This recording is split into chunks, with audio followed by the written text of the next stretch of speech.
You're listening to Woodland Walks, a podcast from the Woodland Trust, presented by Adam Shaw. We protect woods and plant trees for wildlife, for people. Today's Woodland Walk is going to be very different. I've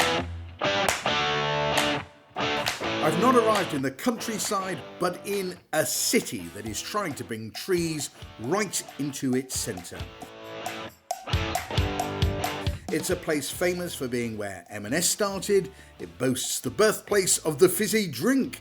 It was home to the famous cabinet maker Chippendale, and part of it gave its name to the BBC Children in Need bear, Pudsey. I have arrived in Leeds. And I'm looking at the importance trees play in cities, either along the streets or in small wooded areas around the city.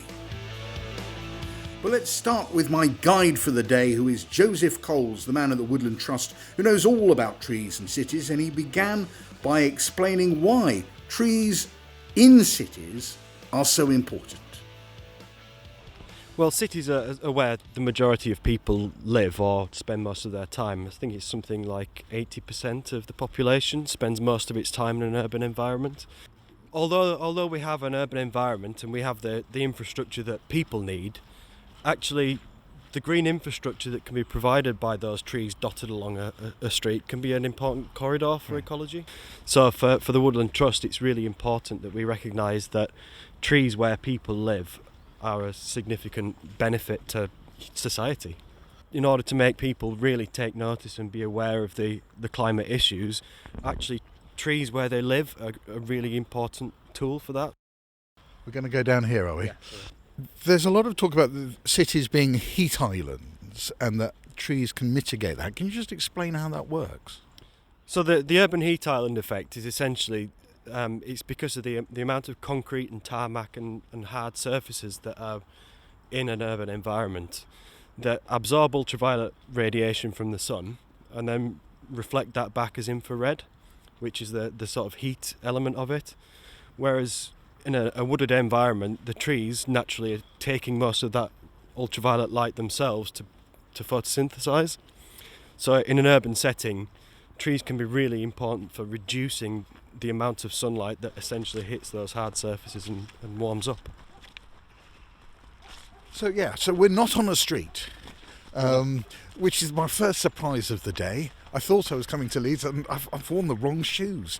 I thought I don't need my walking boots, I'm just going to be walking up and down high streets. But we're sort of in a little park or a little bit of woodland. Just explain to me where we are. So this is Woodhouse Ridge, and it's a traditional remnant of woodland that has managed to cling on, and it's basically because of the geology. So we're on a very steep sloping valley here that is pretty much useless for any sort of construction. Right. And traditionally it tends to be left to natural situations. So the developers couldn't build here, so the trees sort of just remained. That's probably the top and bottom of it, yeah. Well, we're walking along a path here, which gives me just a moment to tell you a bit about the history of where we are. And it is a more momentous, actually, location than you might first think. A lot of the history, more interesting history, dates back to the Civil War, back in the sort of mid-1600s. And right on this location, the Royalists who occupied Leeds at the time, then what happened was the parliamentarians, the opposing force, the parliamentarians marched on the Royalists, and they brought troops from Bradford and Halifax, and they all came here, right to where we're walking along now, and they camped on the edge of this ridge. And it's a really quite sharp ridge. I can look down here. It's called Woodhouse Ridge. It was then part of open moorland, and now it's this pocket of woodland right on the edge of the city. I think that's fair to say, on the edge of the city, surrounded by trees, and beyond those houses and beyond those roads as well. But still here is this pocket of green space filled with trees that traces its history back to the Civil War. Right, onwards and upwards. Right, I've just got to go catch up with Joe, who's just ahead of me. So, I know the Woodland Trust has looked at some figures, and on one of the things I've seen, it says councils overall around the UK are felling 58 trees a day, which it does give you pause for that. 58 trees a day, that is a lot of trees to be cutting down. Why on earth is that happening? Well, we believe it's partly due to the cutbacks and capacity reductions that councils are facing across the UK. So they're making decisions on prioritising their budgets and capacity to deliver the core requirements. So the health. I don't understand. Once you've planted a tree, it looks after it, so you don't have to go stroke it each day. I mean, they don't water it or anything, so cutting it down is the extra cost. Why does it save them money? You've got to bear in mind that it's a bit different from a traditional woodland setting. So I always like to think of it, if a tree falls in the forest and nobody's around, is it a problem? It pretty much isn't. But when you actually get into a city centre where people are nearly all the time, it suddenly becomes a much higher risk issue for them. So they will make decisions based on risk as opposed to necessarily the ecological benefits. So we hear that they're felling 58 trees. We have to be a little careful because that comes from Freedom of Information requests. So they're felling 58. We don't actually know how many they're planting, do we? No, it's very difficult because some councils may have reported all of the trees that they plant. Some councils might have just reported the street trees that they plant. So the variation in figures can be quite confusing. Now, Leeds is also part of the Northern Forest, isn't it? The plans for that. How significant a project is that? It's huge. I mean, it's a landscape scale intervention, essentially, from the east to the west coast of England. And it includes some major conurbations. So you have the Mersey Forest and Liverpool.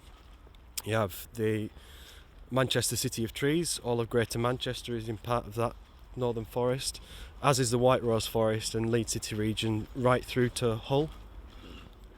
And is that about planting small woodlands like the one we're in now? Or, I mean, how does it quite work? Is it joining these things up? Will it run through the high streets of Leeds? How does it actually work? So that's the aim. So the point is that there is no environment that we cannot put trees into. So the more we can connect existing woodland, the more we can expand existing woodland, but also linking those through the urban streets to help wildlife, biodiversity, and actually bring the benefits of trees to people. It's like a holistic approach across the landscape. On the way here, though, we're passing much more traditional trees sort of set into the pavements and set into the sides of the roads. So let's do this just ABC of tree planting, I suppose. If you're digging a hole in a pavement, traditionally, how big a hole do you dig and what do you have to do? Well, traditionally, it could have been as little as 1 cubic metre of soil, which is a metre by a metre and a metre deep, which is very little, but that's assuming that there is nothing else underground and the tree roots can just bury into the substrate and continue as they are. Now that we're building much more engineered roads with fibre optic cables, gas, water, electricity, all the different infrastructure that we need underground, it's suddenly a much more contested space. Because when you dig a hole, you might hit the broadband, or there's just tons of stuff under there. It's highly likely that you will hit the broadband. So councils have to do service checks to see what's underground first. And then once you're excavated, you then need to work out how to plant that tree that's not going to impact on those services in the future. So what are they doing differently here? I mean, you think Leeds is a good example of how a council is incorporating woodlands. So what is it that they're doing differently when they're digging these holes or thinking about how to put them into the harder landscapes of the city? I think it's just being more forward thinking and having buy-in from the top of the council that actually trees are a really good thing. It's an asset that we need to invest in. And when you start thinking of trees as a public asset, it makes a lot more sense to put the time and effort and the money into planting those trees properly. Well, you were telling me earlier just about how physically how they plant them differently now. The sort of technology of the planting is moved on. Just explain how that works. To put it very simply, it looks like upturned milk crates that have been filled with soil. They have enough space to allow the roots to grow and to expand as the tree naturally wants to do so. But actually the structural crates hold up the road surface or the paving surface and can protect the underground surfaces as well. So it's an engineering solution to planting a tree in a tree pot. Now, somewhere in this woodlands is a member of the council who's counting trees and checking if they're all right. What's his name? It's Justin Williamson. So we'll be meeting him in a short while just to see what he's up to. But he'll be out here monitoring the woodland and making sure there are no health and safety risks and that the trees are doing well, and to plan for any future management that the woodland might need. Brilliant. Okay, well, I'm going to concentrate on putting my feet. I've worn my slippy shoes because I didn't think we were going to be here, so I may go head over heels any second. All right, let's go down here. And just because you never know what you come across in a woodland, at the end of this path, there's a man playing a violin. No, I've no idea why. Seen that before? I've seen some sights in this woodland, to be quite honest. You've got to remember it's a student area of Leeds. Well, we're going down a bit of a gravel path now, so it's all a bit easier now. And ahead of me, I can see a man in a fluorescent yellow jacket, so I am assuming that is Justin Williamson, Leeds Woodlands officer. So Leeds' own Mr. Trees, I think. I'm going to try and find out anyway. Hi, Justin. Morning. Morning. So what is it that you're doing here? I'm doing an annual walkover, which means basically I get to walk around the woods looking at trees. That sounds very nice. Simple terms. Now, we have a commitment as woodland owners, as a city council, to make sure all our sites are safe. So I have a walk around sites like this, Woodhouse Ridge, at least once a year, some sites more frequently, just checking on the safety of the trees, basically. And what sort of trees are we surrounded by then? Can you talk me through the sort of landscape we're in now? We're on a very, very steep ridge, Woodhouse Ridge, which is where it gets its name from. Mixed woodland, mixed broadleaf woodland, with a lot of sycamore, oak, quite a lot of mature ash. There's some hawthorn, there's quite a good understory developing. Just nice mixed urban woodland. And is that your job at Leeds Council, really, to look after the trees of Leeds? Yes, basically yes. As Woodlands officer, we have something like 1,300 hectares of woodland, most of it in urban areas like this. And my job is primarily to make sure the site's safe from a tree point of view, but also where possible to actively manage the woodlands to ensure they're sustainable and regenerating. But it's all aimed at sort of ensuring that this woodland landscape is here for future generations to enjoy. We've already seen quite a few different users, sort of unusual violinists behind us for some reason playing, dog walkers and runners. How important are these sorts of landscapes and nature and woods to the people of Leeds? Oh, they're absolutely invaluable. Sites like this, as I say, we're in a very densely populated part of Leeds, and it's fantastic to have this great long green corridor stretching virtually into the centre of Leeds for the local population to enjoy. I think it's something that Leeds is very keen on developing. There's a very long tradition in Leeds of tree planting and woodland management, and it's something that, in spite of recent cutbacks, it's definitely something that Leeds is keen to pursue and to develop. Are you optimistic about the future role of trees in city landscapes like Leeds? Oh yes, definitely, yeah. What makes you so optimistic? You just have to walk around on and it's quite a nice sort of sunny, fresh winter's morning, and the place is, there's plenty of people around, and I think people do appreciate and value this fantastic resource that they've got. Well, let's carry on walking. I think we're meant to go up here. Joe's sort of pointing politely up here. And is there an actual lot of planting going on? Yes, we have several sites coming up through the winter where we are planting new woodlands and small parkland tree planting projects. We've planted a couple of orchards. Again, all working with the local community. Right.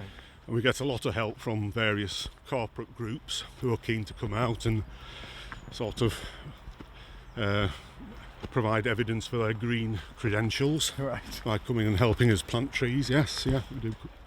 And is that something over the years you've been involved, you've seen more of, the sort of willingness of local communities of business to get involved? Has that changed, or has that always been the case? I think we've always had quite a good relationship with various local groups across the city, but it's definitely something that's increasing. Yes, yeah. Brilliant. Okay, good. Well, we're going up a hill, so I'll just concentrate on the walking. Okay, Justin. Well, thank you very much indeed. I'm off back on the trail. Thank you. Bye. Bye. To meet Joe again, and I'm coming out of this little wooded area, and here, hi Joe. So, the landscape changes very suddenly now. So we're straight out of this wooded pocket, really, the ridge. Just explain to me sort of where we're going and how this landscape changes. So we're heading into the city now, so we'll be moving towards the university. This is almost a typical commute for the students that live in Headingley. Yeah, so this is much more a sort of traditional street here. And well, in fact, there's not many. There's trees in people's gardens, but there's no sort of trees plonked in the street here run by the council, are there? Yeah, so this is a legacy that they've adopted, essentially. This is probably sort of 50s, 60s, 70s housing, when it was just about getting people into homes as opposed to actually nice, green, yes, leafy suburbs. So this was the post-war building boom. It was just about building stuff. But it's left us with, in some cases, a rather bleak landscape. There's not a single council-owned tree along this road. There will be a lot of housing developments like this, and certainly a lot of the modern ones from the 1980s are also quite poor when it comes to trees. But you've got to bear in mind that, again, the roads are designed for cars this time. It's not the horse and cart. Horse manure being a fantastic... manure, yes. Manure. Horse manure being a fantastic manure, generally. Of all the manures, it's my favourite manure. So this is very different, but it is interesting. You think now that when developers are building things, when councils are approving new developments, the tree, if not the centre of all of it, it is now a much more important element when people commission work. It is, and it should be, and that's something that we do work hard to promote, that housing development's great in terms of providing those houses which are needed, but there is no reason why trees shouldn't be included right from the outset. So we've definitely left the little bit of wooded landscape behind us, and we're walked right into Leeds University, into the midst of what looks like a graduation ceremony, because everyone's wearing gowns and got their families around them. So you didn't expect that, did you? I wasn't planning for that, no, not at all. Okay.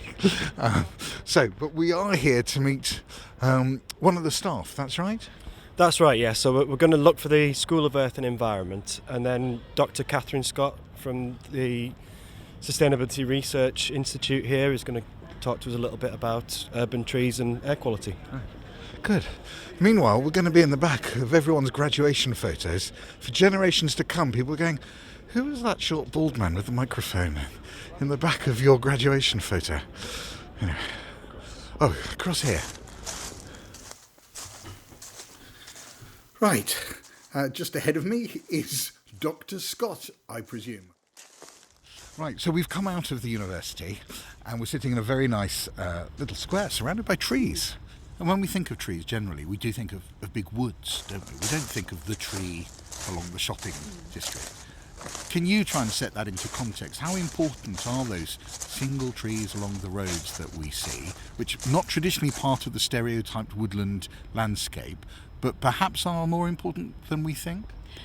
I'd say they definitely are more important than we think, because sometimes those urban trees can be really the only link for habitats to kind of join up across in between rural areas. So sometimes the only way wildlife will have to cross a city is by using these small patches of, not necessarily woodland, but an individual tree can be enough to... Well, but that was my question, really, was that I'm surprised that an individual tree or a row of individual trees is enough for nature, for animals to use as a sort of natural highway to join those bigger areas of woodland, but you feel they are? It can be, yeah. It's certainly better than not having them at all. People are finding actually that things like vegetation on roundabouts can be important for creating this kind of connectivity as well. So even though we might not think that all these little bits add up to much, they really can be quite important, because if you think about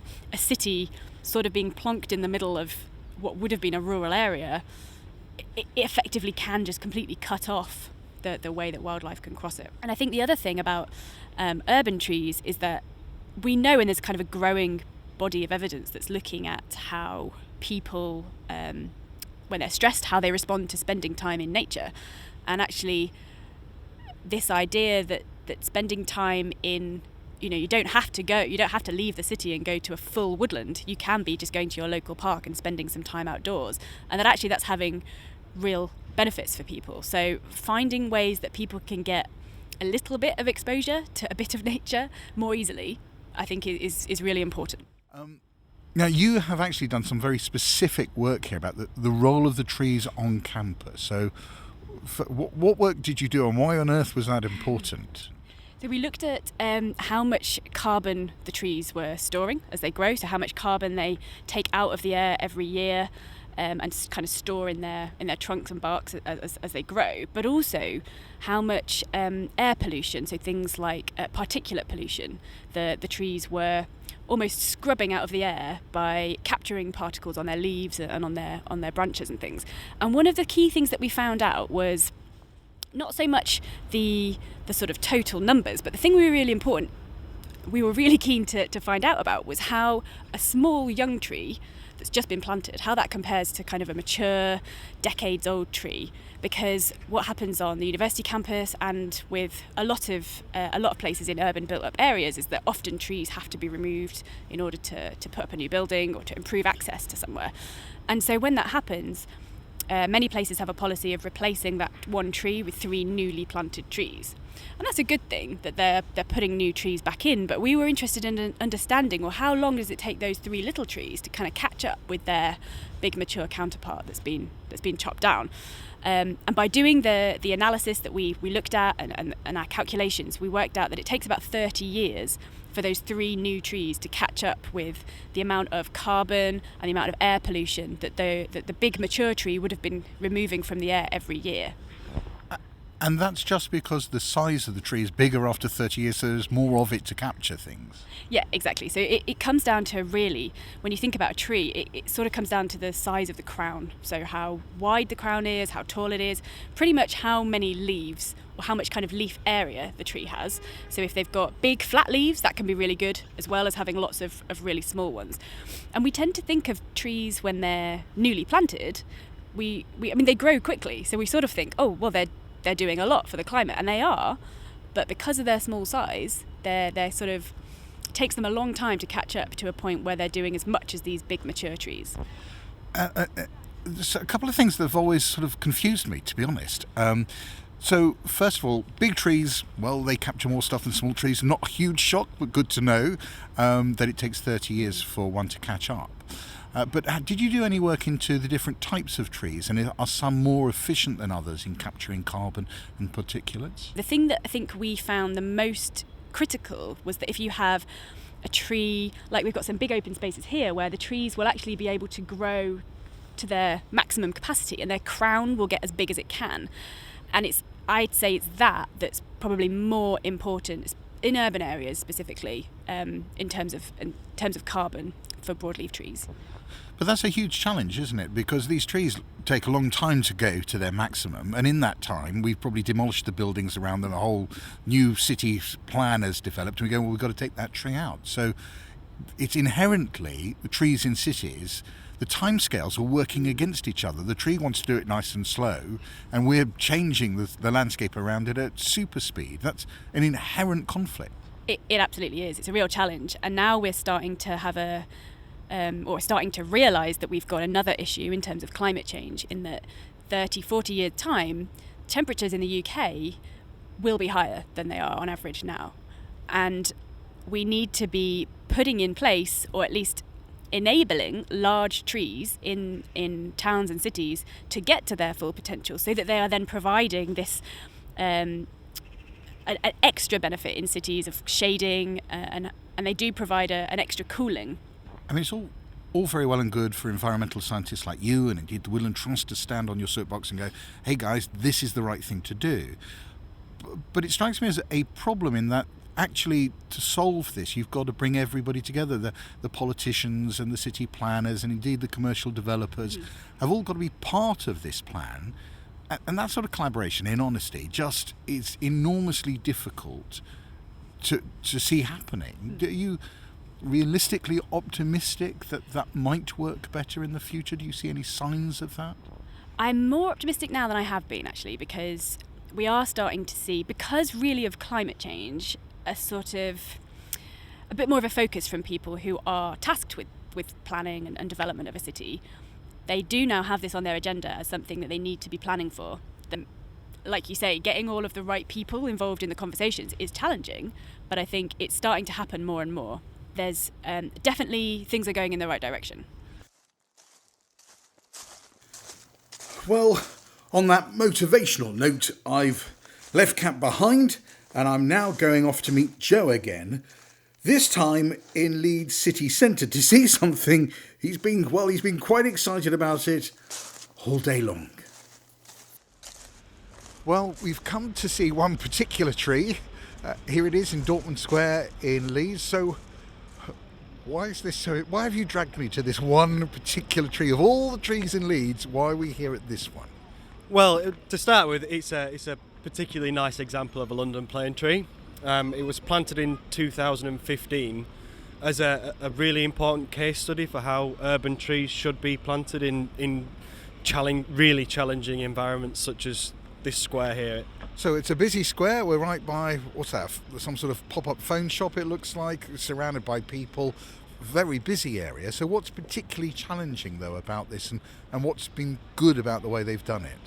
So it has got some of the highest footfall in the whole of Leeds, but what's particularly challenging is not necessarily what you can see above the surface, but what's underground here. So previously this square would have been a road, and before that it would have been cellars for buildings, and there is actually archaeology back to medieval settlements underneath this area, so there's very little soil and an awful lot of underground services such as water and gas, electricity for the shopping centres around here. So actually digging the hole for the tree, which sounds like a fairly straightforward, if perhaps tough job, was actually very complicated here. It was, very much so. So it had to take on board all the different departments of the council and specialists, including highways engineers, structural engineers, obviously the tree people who are quite important, but also people about dealing with pedestrian management and disability access, for example. Right.